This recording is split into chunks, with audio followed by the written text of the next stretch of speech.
రవి గారు నమస్తే సార్. నమస్తే వర్మ. సార్ అసలు ఏంటి ట్రంప్ షో?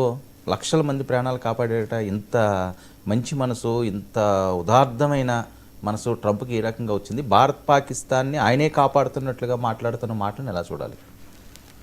అదే అంటే వాస్తవంగా రెండు నిన్న ప్రైమ్ మినిస్టర్ మోదీ దేశాన్ని ఉద్దేశించి జాతిని ఉద్దేశించి చేసిన ప్రసంగం ఒకటి, డొనాల్డ్ ట్రంప్ అమెరికా అధ్యక్షుడిగా ప్రపంచాన్ని ఉద్దేశించి చేస్తున్నటువంటి ప్రసంగాలు ఒకటి.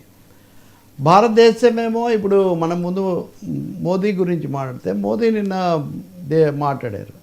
మాట్లాడినప్పుడు ఖచ్చితమైన హెచ్చరిక చేశాము, పాకిస్తాన్కు పరిస్థితి మారింది, operation Sindoor is not an operation, it is a policy, ఇక మీద మా విధానం ఇలాగే ఉంటుంది, ఇంకా ఇందులో మీ న్యూక్లియర్ బ్లాక్మెయిల్కు అంటే అణు ఒప్పందాలతో బ్లాక్మెయిల్ చేస్తే మేము చేయము, తల వంచే ప్రసక్తి లేదు, అంటే యుద్ధం వస్తే అణుబాంబులు వస్తాయేమో అని అందరు భయపడతారని ఇంకా మేము భయపడము, మా దగ్గర పూర్తిగా మీ టెర్రరిస్టు స్థావరాలను కొట్టేటటువంటి శక్తి ఉంది, ఇవన్నీ కూడా ప్రకటించారు ఆయన.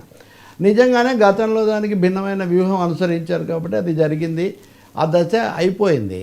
కానీ హఠాత్తుగా మొన్న రాత్రి ఆ సంప్రదింపులు సీజ్ ఫైర్ అని చెప్పడము, అంతలోనే వైలేషన్, ఆదిలోనే హంసపదలాగా అయినా వాస్తవం ఏమంటే భారత పాకిస్తాన్ చర్చలు కొనసాగుతున్నాయి, అది జరుగుతుంది. ఎవరు చేశారు ఎవరు చేయలేదనేది వేరే విషయం. ట్రంప్ మాది మీరు అన్నట్టు అది కూడా మనం చూడొచ్చు. నిన్న భారత పాకిస్తాన్ రెండు కూడా డైరెక్టర్ జనరల్ మిలిటరీ ఆపరేషన్ స్థాయిలో జరిగిన చర్చలు, అవి కూడా ఆన్లైన్ చర్చలే. ఆ చర్చల్లో సరిహద్దుల్లో సైన్యాలను తగ్గించుకోవాలి అని నిర్ణయానికి వచ్చాయి. ఇంకా దీంట్లో రెండో మాట ఏం లేదు, సరిహద్దులో దళాలు తగ్గించుకోవాలని వచ్చాయి.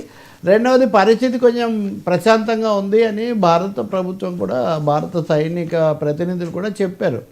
అందువల్ల కారణం ఏదైనా ఎవరైనా అందరూ స్వాగతించారు, ఎందుకంటే టెన్షన్ కంటిన్యూస్గా ఉండకూడదు కాబట్టి.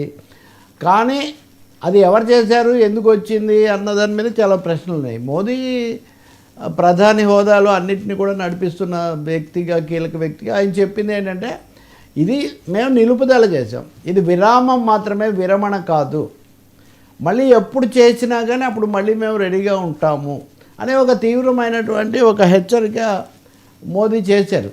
కానీ అది ఒకవైపు నుంచి చూస్తే హెచ్చరికలాగా ఉంది, రెండో వైపు నుంచి చూస్తే మరి అమెరికా చెప్పినట్టుగా ఎందుకు చేశారు, ఈ ప్రశ్న చాలామందికి వచ్చింది. భారతదేశం యొక్క టర్మ్స్, ఇండియా టర్మ్స్ మీద, ఇండియా అవగాహన ప్రకారం మేము చేశాము అని చెప్పడం, ఆయన ఆ మాట వరకు చెప్పారు. అంటే సెకండ్ సైడ్ వివరణ ఇవ్వడానికి కానీ ఖండనకు కానీ సిద్ధపడలేదు. కాబట్టి ఒక విధంగా చెప్పాలంటే Modi skipped the Trump factor అనేదాన్ని మోదీ పరిగణనలోకి తీసుకోలేదు. మిగిలినటువంటి తీవ్రమైన పరిభాష అంతా కూడా ఆయన వాడారు, చాలా గట్టిగా కూడా మాట్లాడారు. అలాగే మా సింధూరం ఇవన్నీ కూడా చెప్పారు. ఒక్కటే ఇక్కడ కీలకమైనది ఏంటంటే ఆపరేషన్ సింధూర్ అనేది ఒక పర్మనెంట్ థింగ్, అది విరామం మటుకే, అవును, ఇంటర్వెల్ మాత్రమే. రెండవది ఇది ఒక పాలసీ, మేమేదో ఇప్పుడు చేయలేదు. మూడవది మేము నిరంతరాయంగా ఇలా చేస్తాము. నాలుగవది పాకిస్తాన్ పూర్తిగా భయపడిపోయి అన్ని దేశాలను ప్రార్థించడము, వాళ్ళ ప్రాధేయపడడం చేసింది. వీటన్నిటి వల్ల భారతదేశం చాలా ఖచ్చితంగా తన సామర్థ్యం చూపించి ఇది సాధించిందని మోదీ చెప్పారు. ఇంకోటి అన్ని పార్టీలు అందరూ కూడా మద్దతు చెప్పారని, మొదటిసారి ఏదో ఒకరే అన్నట్టుగా కాకుండా అన్ని దేశంలో అన్ని వర్గాలు, అన్ని